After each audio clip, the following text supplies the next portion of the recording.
I'm not necessarily expecting any sort of explosive recovery anytime soon, but I do think that any interested people might want to look into this space because I think this is a time to consider start laying capital in, or to start maybe building up a position, or at least studying it to see if it's something you eventually want to go into. I'm pretty optimistic long term on where we are now, while still cautioning that the next 3 to 6 months, anything can really go when you're in this type of weak economic environment with low liquidity. On Wednesday, Bitcoin, the world's largest cryptocurrency, peaked at $24,199, its highest price since June 12. That was a few hours before news broke that Tesla, Elon Musk's electric vehicle company, had sold 75% of its Bitcoin holdings. Tesla said it bought traditional currency with the $936 million from the sales. As expected, the market didn't take too well to the news. As of press time, the crypto asset has taken a plunge below $23,000 and is now trading at $22,849. The good news here is that the news from Tesla didn't affect the market as much as we all thought it would. Only a small number of weak hands sold their Bitcoin, which is funny because the Tesla sale probably occurred a while back. It was only revealed during an earnings call on Wednesday. Another good news about the sale is that it has finally occurred and didn't bring the market to unimaginable lows. So investors would stop worrying about Tesla selling its Bitcoin. It already did, and we are still here. Lastly, the sale also makes a good case for Bitcoin's liquidity. Tesla sold almost $1 billion worth of Bitcoin, ending the concerns that the cryptocurrency industry does not have adequate liquidity, especially for big corporations like Tesla. While the market continues to grapple with the latest surprise from the world's richest man, brilliant macro investor and Bitcoin investor, Lyn Alden recently gave her latest outlook on Bitcoin. Alden, who is the founder of Lyn Alden Investment Strategy, believes all investors, whether they've bought Bitcoin or not, should see this period as an opportunity to do so or at least learn more about it. We will now take you to Lyn Alden's interview as she speaks about the Terra implosion and the recent barrage of bankruptcies among crypto firms. Please watch, like, and share this video. Also, ensure you drop your thoughts and comments below and subscribe to the channel. Enjoy the video. I think the last 10,000 move was somewhat surprising to me. I think that was below my base case. I would not have been surprised to see us go below 30.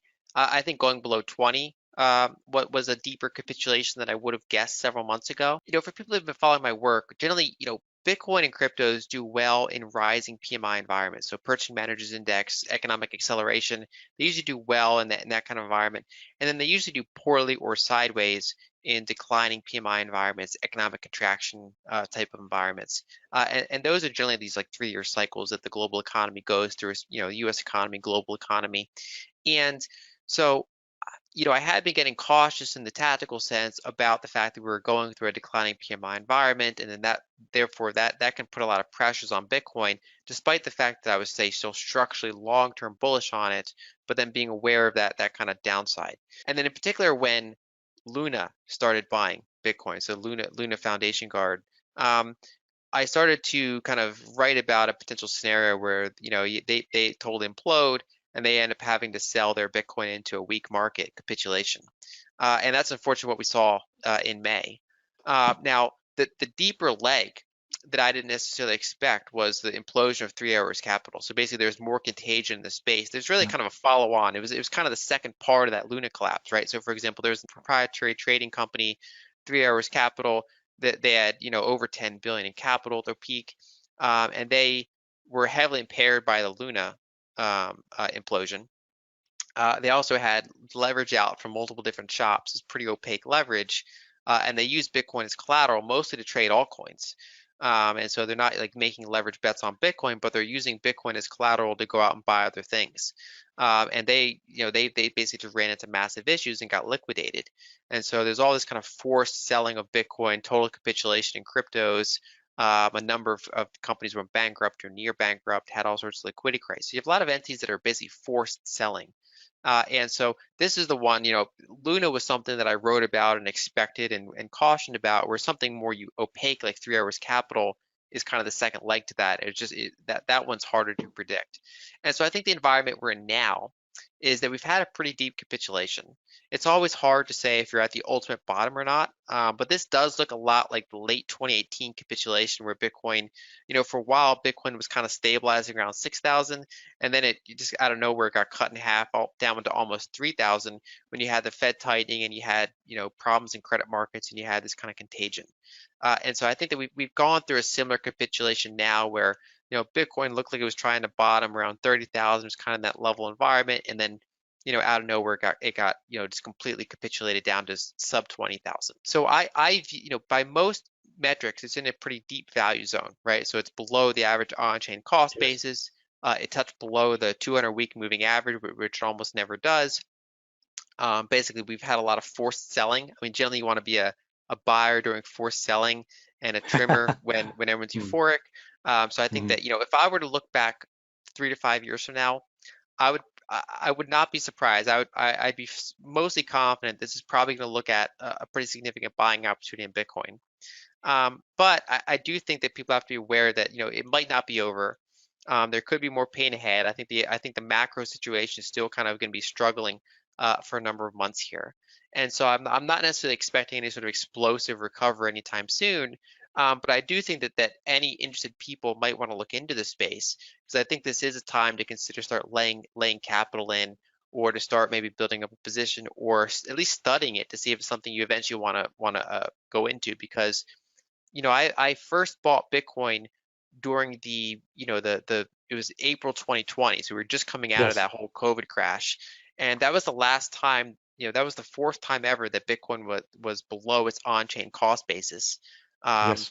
and now it's the fifth time, and so in many ways it looks like that earlier type of environment, and so I'm pretty optimistic long term on where we are now, while still cautioning that the next 3 to 6 months, anything can really go when you're in this type of weak economic environment with low liquidity. In her interview, Alden also gives her estimate for how long the bear market will last. She explains that since we didn't get a blow-off top, she didn't expect the capitulation to the sub-20s.